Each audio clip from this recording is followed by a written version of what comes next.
High return comes with high risk. अगर हम इसको लाइन को उल्टा कर दें, does high risk always means high return.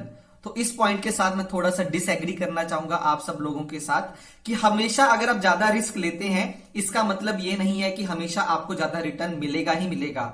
लेकिन हां, अगर आपको ज्यादा रिटर्न चाहिए तो आपको थोड़ा सा ज्यादा रिस्क तो लेना ही पड़ेगा, नॉर्मल रिस्क से ज्यादा।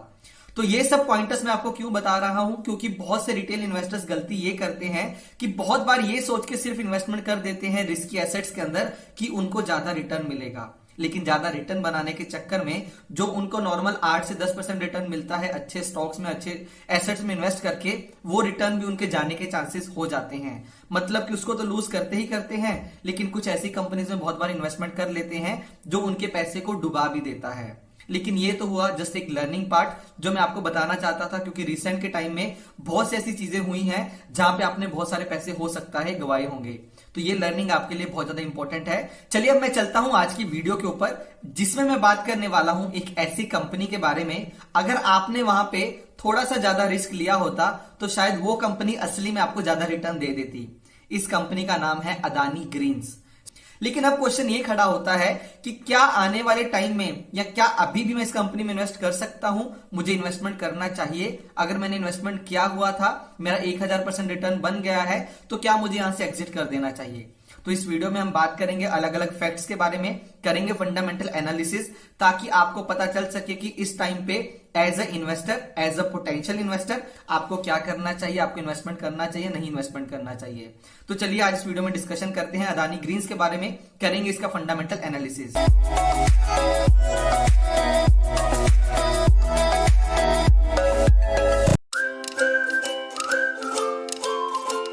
तो दोस्तों, अगर मैं अदानी ग्रीन्स के बिजनेस के बारे में बात करूं तो इनका बिजनेस काफी सिंपल है। मतलब सिंपल इन द टर्म्स कि आप बहुत जल्दी समझ सकते हैं कि रिन्यूएबल एनर्जी के बारे में तो आपने सुना ही होगा। मतलब कि वो एनर्जी जो ऐसे सोर्सेज से बनाई जाती है जिनको रिन्यू किया जा सकता है, जहां से कुछ भी पोल्यूशन क्रिएट नहीं होता। मतलब कि वो एनर्जी जो सोलर या विंड पावर से बनाई जाती है, और अदानी ग्रीन्स इस सेक्टर के अंदर ही काम करता है। और माना जा रहा है कि जब से पोल्यूशन आ रहा था, ये सेक्टर आने वाले टाइम में बहुत अच्छा परफॉर्म करेगा, और पिछले कुछ टाइम के अंदर भी सेक्टर ने अच्छा परफॉर्म किया है। तो दोस्तों, ये सेक्टर अच्छा परफॉर्म करने के चांसेस क्यों ज्यादा है, क्योंकि यहाँ पे इंडस्ट्री में तो पोटेंशियल है ही है। इसके अलावा गवर्नमेंट भी बहुत ज्यादा फोकस दे रही है कि आने वाले टाइम में जो इंडिया का एनर्जी रिक्वायरमेंट है उनको रिन्यूएबल एनर्जी से ज्यादा फुलफिल किया जा सके, ताकि हम अपने एनवायरमेंट को भी बचा सकें और अपनी एनर्जी की नीड्स को भी फुलफिल कर सकें। तो यहां पे अगर मैं गवर्नमेंट के एक ऑब्जेक्टिव की बात करता हूं तो गवर्नमेंट ने बोला है कि 175 गीगावाट ऑफ एनर्जी 2022 तक वो प्लान कर रहे हैं कि रिन्यूएबल सेक्टर से निकल के आना चाहिए। मतलब कि 175 गीगावाट ऑफ एनर्जी सोलर या विंड पावर से निकल के आना चाहिए। और उसमें से उनका ऑब्जेक्टिव है गवर्नमेंट का कि 175 में से 100 गीगावाट ऑफ एनर्जी वो निकल के आएगा सोलर सेक्टर से, मतलब कि सोलर पावर से। तो यहां से आपको समझ में आएगा कि गवर्नमेंट का ऑब्जेक्टिव क्या है। लेकिन ये समझने के लिए कि यहां पे ग्रोथ कितना है, आपको समझना पड़ेगा कि करंटली कितना एनर्जी अपना रिन्यूएबल सेक्टर से निकल के आता है। तो दोस्तों, अगर मैं आज की बात करता हूं तो आज की डेट में 90 gigawatt of our energy is coming from renewable energy sector.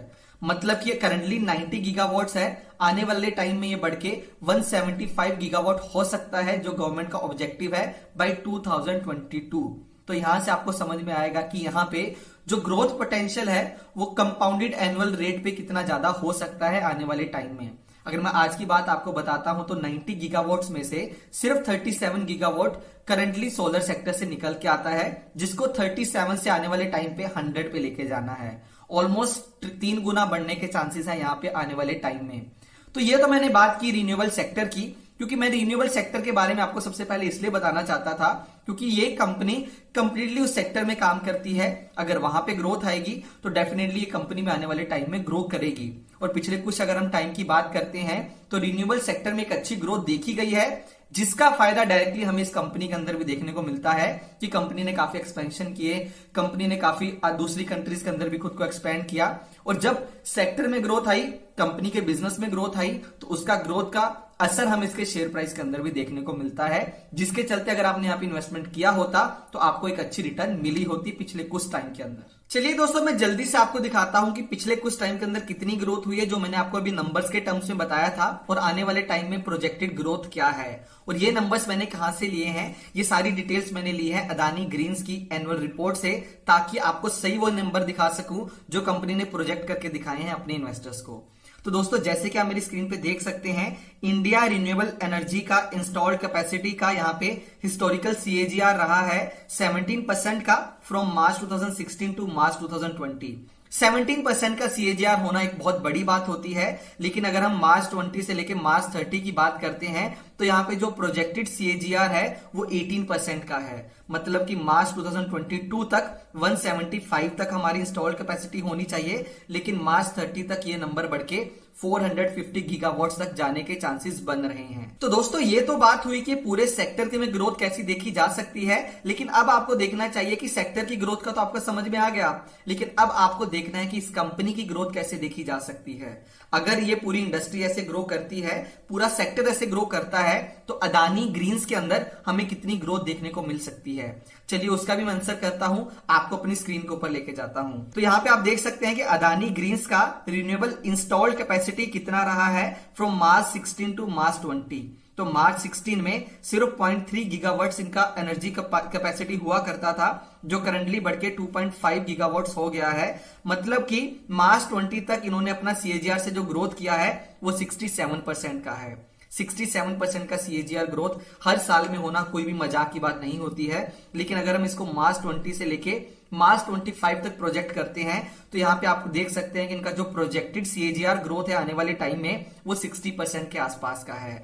मतलब कि पिछले टाइम के अंदर भी अच्छी ग्रोथ की है, आने वाले टाइम में ज्यादा ग्रोथ करने के भी ज्यादा चांसेस बन रहे हैं। तो दोस्तों, यहां पे मैं उम्मीद करता हूं कि अभी तक आपको इस सेक्टर के आने वाले टाइम की ग्रोथ के बारे में समझ आ गया होगा, और कंपनी का पास्ट ग्रोथ और आने वाले प्रोजेक्टेड ग्रोथ के बारे में समझ में आ गया होगा। तो यहां पे तो आपको दिख रहा है कि आने वाले टाइम में ग्रोथ के काफी चांसेस हैं, लेकिन अब हमें देखना चाहिए कि इंडस्ट्री के बाद ये कंपनी एनुअली कैसे परफॉर्म करती आई है, कंपनी का बैलेंस शीट कैसा है, कंपनी का प्रॉफिट एंड लॉस स्टेटमेंट कैसा है, और कंपनी का शेयर होल्डिंग पैटर्न कैसा है।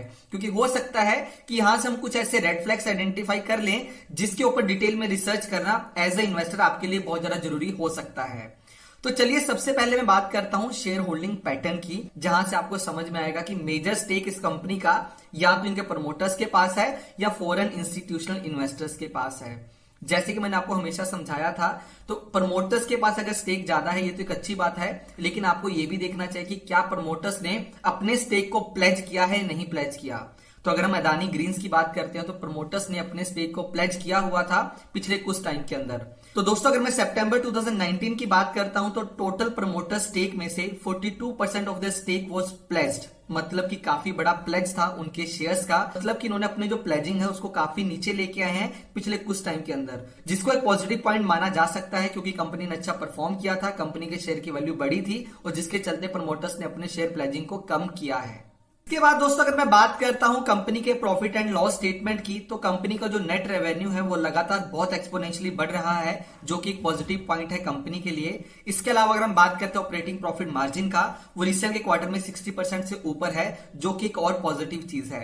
लेकिन यहां पे मैंने काफी इंटरेस्टिंग चीज नोटिस की जब मैं इसका प्रॉफिट एंड लॉस स्टेटमेंट देख रहा था, कि कंपनी का जो डेप्रिसिएशन है वो पिछले कुछ टाइम के अंदर बहुत ज्यादा कम हुआ है। मतलब डेप्रिसिएशन का कम होने का मतलब होता है कि किस अमाउंट से कंपनीज अपने एसेट को डेप्रिसिएशन मानती हैं, और उस डेप्रिसिएशन को उनको प्रॉफिट एंड लॉस स्टेटमेंट में से माइनस करना पड़ता है। तो अगर मैं आपको सिंपल भाषा में समझाऊं कि अगर कंपनी का डेप्रिसिएशन ज्यादा है तो कंपनी का प्रॉफिट कम निकल के आएगा, अगर कंपनी का डेप्रिसिएशन कम है तो कंपनी का प्रॉफिट ज्यादा निकल के आएगा।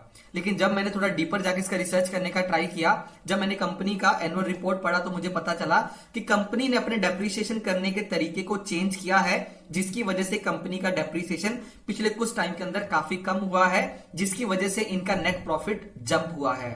तो यहां पे इंपॉर्टेंट है कि आप कंपनी का ऑपरेटिंग प्रॉफिट देखें नेट प्रॉफिट की जगह, अगर आपको पिछले कुछ सालों के साथ इसको कंपेयर करना है तो। क्योंकि दोस्तों, डेप्रिसिएशन कम होने का मतलब है कि कंपनी जो एक लॉस मेकिंग कंपनी थी अभी प्रॉफिट मेकिंग कंपनी बन गई, क्योंकि कंपनी का डेप्रिसिएशन कम हो गया। और ये जो बिजनेस होता है रिन्यूएबल एनर्जी का, बहुत एसेट हैवी होता है, क्योंकि बहुत से एसेट लगाने पड़ते हैं, लैंड खरीदना पड़ता है, उनके ऊपर एसेट लगाने पड़ते हैं ताकि एनर्जी क्रिएट कर सके। वहां पे डेप्रिसिएशन चेंज करना कितना सही है कितना गलत है वो मैं आपके ऊपर छोड़ता हूं, लेकिन एक फैक्ट है जिसके ऊपर आपको बहुत बारीकी से देखना चाहिए कि कंपनी ने डेप्रिसिएशन क्यों चेंज किया। और ये आपको समझ में आना चाहिए कि जो कंपनी इस क्वार्टर में प्रॉफिट में आई है, तो दोस्तों कंपनी के प्रॉफिट में आने के पीछे एक बड़ा रीजन ये भी है कि कंपनी का डेप्रिसिएशन काफी कम हुआ है। तो as a retail investor, as a good investor, आपको इस चीज को नोटिस करना चाहिए और थोड़ा डीपर रिसर्च करना चाहिए। इसके बाद दोस्तों मैं चलता हूं बैलेंस शीट के ऊपर, जहां पे एक बहुत इंपॉर्टेंट चीज मुझे दिखती है जो मैं चाहता हूं कि आज ए इन्वेस्टर आपको पता होनी चाहिए। वो ये कि कंपनी के ऊपर जो डेट है उसका अमाउंट बहुत ज्यादा है। मतलब कि कंपनी के ऊपर जो डेट अमाउंट है वो सिग्निफिकेंटली हाई है। तो यहां पे ये देखना पड़ेगा कि आने वाले टाइम में कंपनी अपने डेट को कैसे मैनेज करती है। तो यहां पे दो चीजें हैं, पहला कि कंपनी का डेट लेवल हाई है जो कि एक फैक्ट है, लेकिन पिछले कुछ टाइम के अंदर इसका डेट लेवल बढ़ा है। तो इस चीज के ऊपर भी आप थोड़ा सा फोकस करें और थोड़ा सा ध्यान से देखें कि इसके पीछे क्या रीजन हो सकता है। एक रीजन ये भी हो सकता है कि कंपनी को एसेट्स खरीदने हैं। अगर कंपनी को एक्सपेंड करना है तो कंपनी को डेट उठा के उसके एसेट्स खरीद के वहां से पैसा कमाना पड़ेगा। लेकिन सबसे बड़ी प्रॉब्लम बहुत बार ये हो जाती है कंपनीज के साथ जहां पे डेट ज्यादा होता है कि कंपनी की इंटरेस्ट कॉस्ट लगातार बढ़ती रहती है, जिसकी वजह से कंपनी अपना प्रॉफिट कभी नहीं कमा पाती ताकि डेट को रीपे कर सके। लेकिन इस केस में क्या होगा वो तो आने वाले टाइम के अंदर ही पता चलेगा। लेकिन अदानी ग्रीन्स के ऊपर जो डेट का अमाउंट है वो बहुत ज्यादा है, जिसको आने वाले टाइम में उनको बहुत ध्यान से फोकस से कम करना पड़ेगा या इसको मेंटेन करके रखना पड़ेगा। क्योंकि करंटली मुझे एक चीज दिखा जो बहुत इंपॉर्टेंट होना चाहिए एज ए इन्वेस्टर आपके लिए, जो मैंने सोचा आपको बताना चाहिए। तो ये तो था इनके फाइनेंशियल्स के बारे में छोटा सा डिस्कशन। तो मैं चाहूंगा कि अगर आप इन्वेस्टमेंट करने के बारे में सोच रहे हैं तो थोड़ा सा डिटेल में जो छोटी छोटी चीजें मैंने आपको बताई इनके बारे में थोड़ा डिटेल में डिस्कशन कर लें, थोड़ा डिटेल में रिसर्च कर लें, ताकि आप डिसाइड कर सके कि क्या आपको इन्वेस्टमेंट करना है या आपको इन्वेस्टमेंट नहीं करना। तो दोस्तों यहाँ पे अभी तीन ही चीजें इंपॉर्टेंट निकल के आती हैं। सबसे पहला कि कंपनी जिस सेक्टर में काम कर रही है, नो डाउट उस सेक्टर में ग्रोथ का बहुत पोटेंशियल है। सेकंड, कंपनी ने पिछले कुछ टाइम के अंदर बहुत अच्छा ग्रोथ करके दिया है और आने वाले टाइम में जो उन्होंने प्रोजेक्टेड ग्रोथ दिखाया है वो भी बहुत अच्छा है। मतलब कि अच्छा नहीं बोलूंगा, मैं बोलूंगा कि सिग्निफिकेंटली बहुत ज्यादा अच्छा है। लेकिन थर्ड इंपॉर्टेंट फैक्टर है कि कंपनी के बैलेंस शीट में और प्रॉफिट एंड लॉस स्टेटमेंट में कुछ कुछ ऐसी चीजें हैं जिनके ऊपर मुझे थोड़ा सा ध्यान में देखना पड़ेगा अगर मुझे वहां पे इन्वेस्टमेंट करना है तो। और उनको इन्वेस्टिगेशन किए बिना मैं इन्वेस्टमेंट करने के बारे में नहीं सोचूंगा। और वो दो पॉइंटर्स थे, पहला कि कंपनी प्रॉफिट में कैसे आई, दूसरा कि कंपनी के पास ग्रोथ पोटेंशियल है। और बहुत बार ऐसे होता है कि कंपनी के पास ग्रोथ पोटेंशियल होता है और एक्सपोनेंशियल ग्रोथ करने के लिए कंपनी डेट ज्यादा ले लेती है और उस डेट को सर्विस नहीं कर पाती। तो इस केस में हमें देखना पड़ेगा कि कंपनी के पास जो ग्रोथ पोटेंशियल है उसको अनलॉक करने के लिए कंपनी अपने डेट को कैसे मैनेज करती है। अगर सही से डेट को मैनेज कर पाएगी तो आने वाले टाइम में इंटरेस्ट कॉस्ट कम हो जाएगा, कंपनी का प्रॉफिटेबिलिटी बढ़ जाएगा, जिसका इंपैक्ट डायरेक्टली शेयर में देखने को मिलेगा। लेकिन यहां पे एज अ इन्वेस्टर ये सब रिसर्च करे बिना इन्वेस्टमेंट करना कहीं ना कहीं समझदारी नहीं होगी। तो दोस्तों मैं उम्मीद करता हूं कि आपको आज की वीडियो अच्छी लगी होगी। अगर आपको आज की वीडियो अच्छी लगी तो वीडियो को लाइक करें, हमें ऐसे सपोर्ट करते रहें ताकि आने वाले टाइम में हम और ऐसी वीडियोस लेके आते रहें। आप हमें कमेंट करके बता सकते हैं कि आपको क्या लगता है कि क्या हमें अदानी ग्रीन एनर्जी के अंदर इन्वेस्टमेंट करना चाहिए या करंटली हमें इन्वेस्टमेंट करने से बचना चाहिए। और जो मैंने आपको थोड़े रेड फ्लैग्स के बारे में बताया उनके बारे में भी आप डिटेल में डिस्कशन कर सकते हैं ताकि हमारे व्यूअर्स को आपके कमेंट से काफी कुछ सीखने को मिले।